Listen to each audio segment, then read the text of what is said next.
राधे राधे, प्रणाम।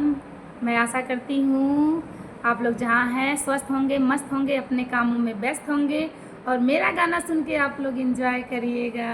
कमेंट करके बताइएगा कैसा लगा। हर हर महादेव।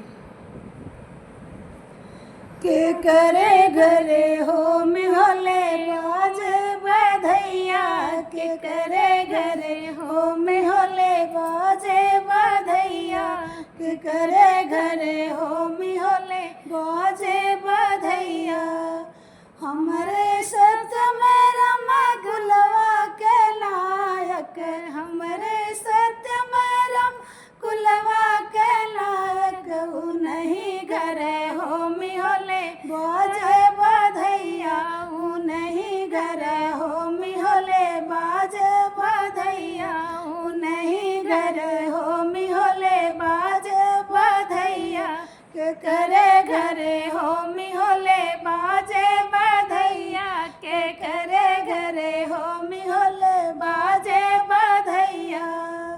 हमरे शिव में बाबू कुलवा के नायक, हमरे शिव में बाबू कुलवा के नायक, ऊ नहीं घरे हो मिहोले बाजे बधैया, ऊ नहीं घरे हो मिहोले बाजे बधैया, ऊ करे घरे हो मिहोले बाजे बधैया, के करे घरे हो मिहोले बाजे बधैया।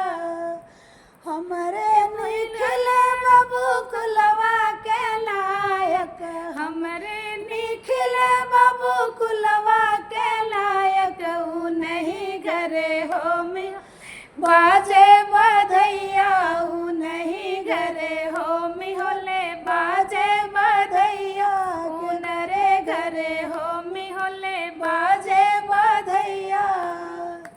हमरे नीतेश बाबू कुलवा के नायक, हमरे नीतेश बाबू कुलवा के नायक, ऊ नहीं घरे हो मिहोले बाजे बधैया, ऊ नहीं घरे हो मिहोले बाजे बधैया, ऊ नरे घरे हो मिहोले बाजे बधैया, के करे घरे हो मिहोले बाजे बधैया।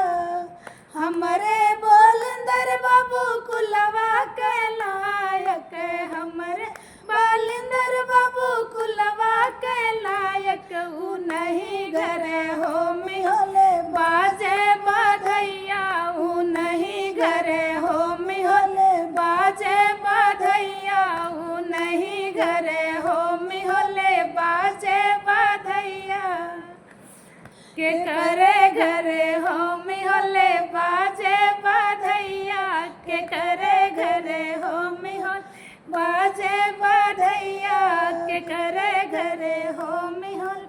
हमरे देवेंद्र बाबू कुलवा के लायक, हमरे देवेंद्र बाबू कुलवा के लायक, ऊ नहीं घरे हो मिहोले बाजे बधैया, ऊ नहीं घरे हो मिहोले बाजे बधैया, के करे घरे हो मिहोले बाजे बधैया। हमरे अरियन बाबू कुलवा के लायक, हमरे अरियन बाबू कुलवा के लायक, ऊ नहीं घरे हो मिहोले बाजे बधैया, ऊ नहीं घरे हो मिहोले बाजे बधैया, ऊ नहीं घरे हो मिहोले बाजे बधैया, के करे घरे हो मिहोले बाजे बधैया।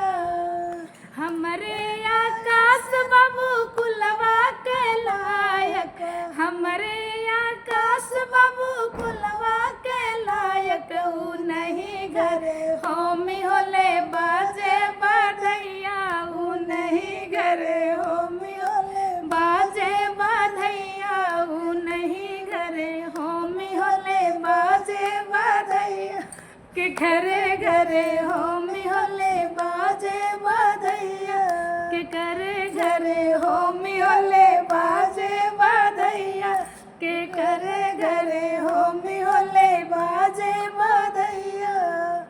सीताराम।